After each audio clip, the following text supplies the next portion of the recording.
Hello everyone, welcome back to my channel Initial Solution. Today in this video I'll show you how to fix message not sent on Facebook.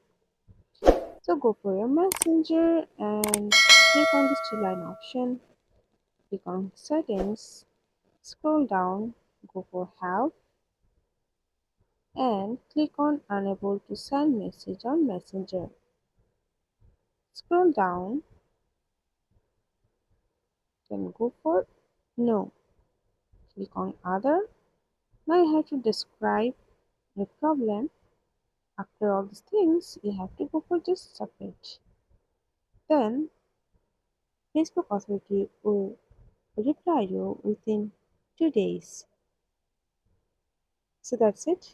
This is how you can fix message not sent on Facebook.